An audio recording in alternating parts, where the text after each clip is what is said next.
अमरूद पेट के लिए बहुत ही लाभकारी फल माना गया है, बहुत ही गुणकारी फल माना गया है। तो पेट के जो भी रोगी हैं, अमरूद यदि आप नियमित रूप से सेवन करा दें तो पेट का जो इंडाइजेशन है, गैस्ट्रिक ट्रबल है, कब्ज है, वह आराम से ठीक हो जाता है।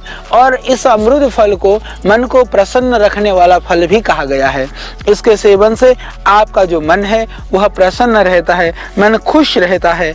और यह अमरूद हृदय को शक्ति भी देता है। जिनका हृदय कमजोर है, जिनको घबराहट होती है, जिनको बहुत ही बेचैनी होती है, अमरूद का आप मुरब्बा बना करके भी रख सकते हैं। अमरूद का मुरब्बा हालांकि कम प्रचलन में है, तो वह हृदय के लिए, हृदय रोगों के लिए बहुत ही लाभकारी है। आयुर्वेद की दृष्टि से अमरूद को दिमाग को ताकत देने वाली चीज भी मानी गई है। तो जिनको मस्तिष्क की ताकत की आवश्यकता है, जैसे आप बहुत कार्य करते करते थक जाएं, आपका दिमाग को विश्राम की जरूरत हो, तो थोड़ा आप 1-2 अमरूद खा लें, तो आप देखेंगे कि आपका दिमाग जो है पुनः उसी तरह से ऊर्जा से परिपूर्ण हो जाता है। यह बहुत ही लाभकारी माना गया है। और आयुर्वेद के अंदर इसको दाहनाशक माना गया है।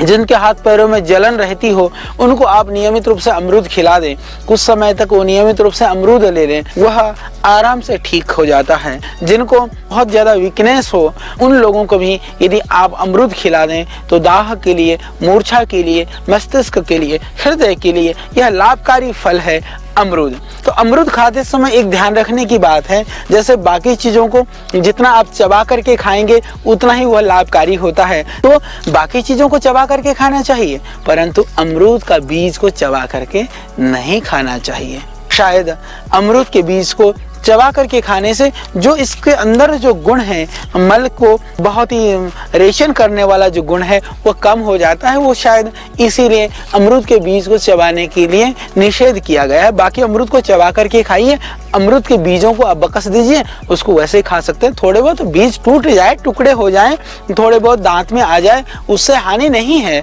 परंतु बहुत बारीकी 32 बार बीजों को चबाने की जरूरत नहीं है। तो हम इसके औषधीय गुणों की बात करते हैं, तो मैं आपको बताना चाहता हूँ इसके पत्तों की हम बात करें। ये पत्ते बहुत ही गुणकारी। अमरूद के फलों को तो आपने जाना, और अमरूद का फल का ही हम बात कर रहे हैं, तो एक और गुण मैं आपको बता देता हूँ। खांसी के लिए बहुत ही गुणकारी है। ये जो थोड़ा कम पका हुआ आधा पका अमरूद है, इसको बीच में से टुकड़े कर लें।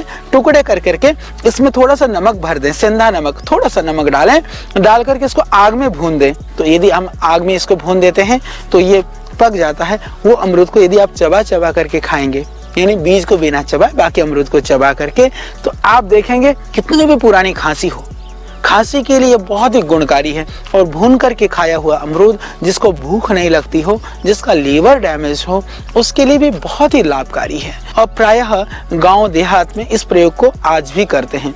तो अमरूद को, कच्चे अमरूद को भून करके और उस अमरूद को नमक डाल करके खाने से खांसी के लिए बहुत ही लाभकारी है। तो जिनको भूख नहीं लगती हो, जिनको खांसी की परेशानी हो, तो खांसी के लिए यह बहुत ही गुणकारी है अमरूद को भून करके खाना। और इसके अतिरिक्त जो अमरूद है, अमरूद या किसी भी फल को प्रायः हमारे यहाँ क्या होता है कि लोग पहले खाना खाते हैं, बाद में फल खाते हैं।